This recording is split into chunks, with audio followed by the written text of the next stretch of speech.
തെരഞ്ഞെടുപ്പ് ആവേശം കൊടുമുടിയിലെത്തിച്ച ജില്ലയിൽ കൊട്ടിക്കലാശങ്ങൾ നടന്നു. രണ്ടാഴ്ചയായി നടന്ന പ്രചരണങ്ങൾക്കാണ് ഇന്ന് സമാപനമായത്. കരുത്തു തെളിയിക്കാൻ NDAയും പിടിച്ചടക്കുവാൻ UDFും തുടർച്ചയ്ക്കായി LDFും പോരാടുമ്പോൾ വിധിയറിയുവാൻ 13 വരെ കാത്തിരിക്കണം. മറ്റന്നാളാണ് വോട്ടെടുപ്പ് നടക്കുക. നെടുങ്കണ്ടത്ത് നടന്ന കൊട്ടിക്കലാശത്തിന്റെ വിശേഷങ്ങൾ ഞങ്ങളുടെ പ്രതിനിധികളായ അനീഷ് PAയും ജോബിൻ കോശിയും ചേർന്ന് തയ്യാറാക്കിയ റിപ്പോർട്ടിലേക്ക്.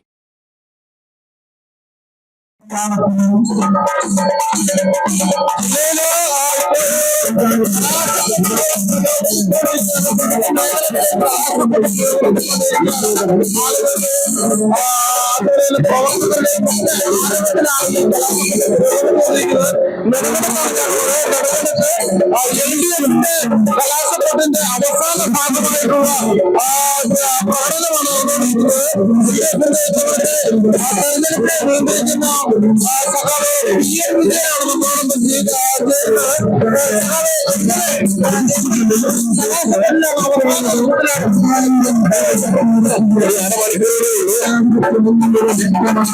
ഗ്രാമപഞ്ചായത്തിലും ജില്ലാ പഞ്ചായത്തിലും ഇടുക്കി ജില്ലയിലെ മഹാഭൂരിപക്ഷം വരുന്ന ബ്ലോക്ക് ജില്ലാ പഞ്ചായത്തിലും സംസ്ഥാനത്തെ 941 ഗ്രാമപഞ്ചായത്തുകളിൽ 80% ഗ്രാമപഞ്ചായത്തുകളിലും മറ്റ് തദ്ദേശ സ്വയംഭരണ സ്ഥാപനങ്ങളിലും ഇത്തവണ ഇടതുപക്ഷ ജനാധിപത്യ മുന്നണി വെല്ലുവിളി മാറിക്കും.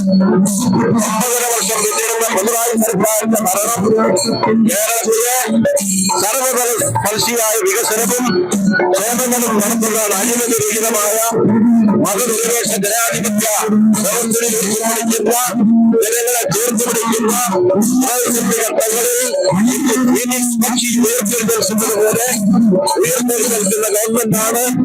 ഈ ഗവൺമെന്റിനോട് ജനങ്ങൾക്ക് അഭിപ്രായ വ്യത്യാസമില്ല.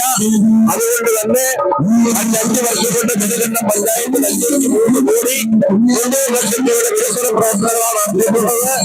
അതുകൊണ്ട് ഈ വികസനം തുടരാൻ, ക്ഷേമം തുടരാൻ ഈ തെരഞ്ഞെടുപ്പിൽ 100% വരുന്ന വാർഡുകളിലും ബ്ലോക്ക് ജില്ലാ പഞ്ചായത്തുകളിൽ ജനങ്ങൾ ഇടതുപക്ഷ ജനാധിപത്യ മുന്നണി തെരഞ്ഞെടുക്കും. ഈ ശബരിമല സ്വർണ്ണക്കോളയൊക്കെയാണ് UDF ഉയർത്തുന്ന വിഷയങ്ങൾ. അത് ഇപ്പോഴുള്ളവർ വെള്ളം കുടിക്കും. ഇപ്പോഴുള്ളവരൊക്കെ ഏറ്റിക്കിടന്ന് വെള്ളം കുടിക്കുകയാണ്. അത് ഇടതുമുന്നണിയെ ബാധിക്കുന്ന പ്രശ്നമല്ല. രാഹുൽ മാങ്കൂട്ടത്തിൽ പോലെ ഒപ്പുന്നവരൊക്കെ വെള്ളം കുടിക്കും, അത്രേ ഉള്ളൂ. അത് വേറെ പ്രശ്നമൊന്നുമില്ല. രാഹുൽ മാങ്കൂട്ടത്തിൽ വിഷയം നമ്മൾ ഈ തെരഞ്ഞെടുപ്പിൽ ഉയർത്തിയില്ലെന്ന് അത് ഉയർത്തുന്ന കാര്യമില്ലല്ലോ. അവിടെ ജനങ്ങൾ കണ്ടുകൊണ്ടിരിക്കുന്നുണ്ട്. ഈ തെരഞ്ഞെടുപ്പ് ഉയർത്തുന്ന പ്രശ്നങ്ങൾ വികസനവും ക്ഷേമവുമാണ്. ഈ നെടുങ്കണ്ടം കരുണാപുരം പഞ്ചായത്തുകൾ ഭരണം നിലനിർത്തുന്നതിന് അടുത്ത തവണത്തേക്കാൾ മികച്ച ഭൂരിപക്ഷം നേടി ഈ തദ്ദേശ സ്വയംഭരണ സ്ഥാപനങ്ങളൊക്കെ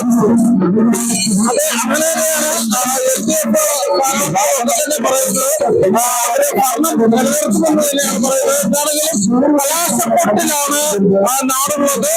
എല്ലാവരും കലാശക്കൊട്ടത്തിന്റെ ആവേശത്തിലാണ്. അക്ഷരം പകർന്നു